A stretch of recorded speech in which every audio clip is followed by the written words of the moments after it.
తల్లి దగ్గరకు వచ్చి పిల్లలు ప్రతిరోజు అడుగుతారు, అమ్మ కథ చెప్పు పడుకుంటానని, కథ చెప్పు పడుకుంటానని. ఏం చెప్తున్నారు తల్లులు? అనగనగా ఒక రాజు, ఆ రాజుకి 7 మంది కొడుకులు. ఏం పట్టడానికి వెళ్ళారు? మా ఊర్లో కూడా చేపలు పట్టడానికి వెళ్ళారు. ఎన్ని చేపలు ఎండలేదు? ఆ ఒక్క చేప ఈ భూమి మీద, ఈ భూమి ఉన్నంత వరకు ఎండదు. దాని బతుకే అది. ఏ తల్లైనా బిడ్డకు అసలు అబద్ధాలు ఎంత అందంగా చెబుతుంది. వాస్తవానికి రాజు లేడు, 7 మంది కొడుకులు లేరు, వీళ్ళు ఏనాడు చేపలు పట్టడానికి వెళ్ళలేదు, ఆ చేప ఎండకుండా ఉండడం కూడా, ఇవన్నీ అబద్ధాలే. అబద్ధాలని, కథలని నిజాలుగా పిల్లలకు చెప్పి నమ్మించి వాడిని ఎంత చక్కగా నిద్రపుచ్చుతున్నాం మనం. ప్రతి ఆదివారం మందిరానికి వెళుతాం. మందిరంలో దైవ సేవకుడు ఎన్నో మాటలు చెబుతాడు. ఆ మాటలలో ఒక్క మాట తీసుకొని మన బిడ్డకు చెబితే తప్పేంటి? దేవుని సేవకుడు మందిరంలో చెప్పే వాక్యము పిల్లలకు అర్థం కాకపోయినా వచ్చిన తల్లులకు అర్థమవుతుంది కదా, వచ్చిన తండ్రులకు అర్థమవుతుంది కదా. వాళ్ళకు అర్థమైన ఇంత సందేశంలో ఒక్క ముక్క తీసుకుని ఆ చిన్న బిడ్డకు చెబితే ఎంత బాగుంటుంది చెప్పమే.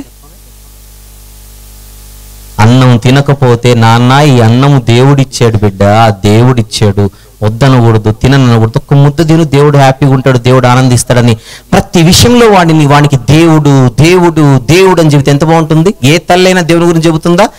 ఉన్న దేవుని గురించి చెప్పదు, లేని బూచోడు గురించి చెబుతుంది. అన్నం తినకపోతే దేవుడు బాధపడతాడని చెబుతుందా, బయట బూచోడు ఉన్నాడని చెబుతుందా? చూసారా?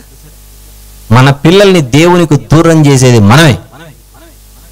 ఉన్న దేవుని గురించి మాట్లాడట్లేదు, లేని బూచోడు గురించి చెబుతున్నాం.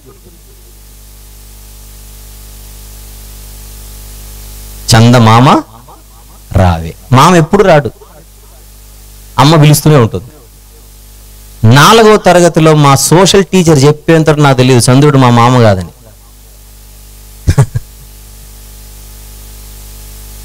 అన్ని అబద్ధాలే, అన్ని అబద్ధాలే.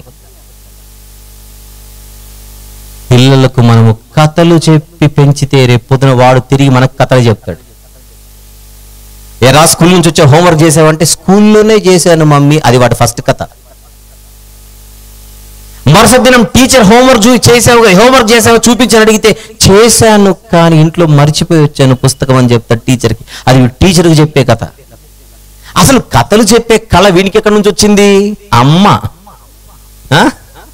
స్టోరీలు చెప్పే ఈ టాలెంట్ ఎక్కడి నుంచి వచ్చిందంటే అమ్మ ఇచ్చిన టాలెంట్ ఇది, అమ్మ నేర్పించిన బోధ ఇది.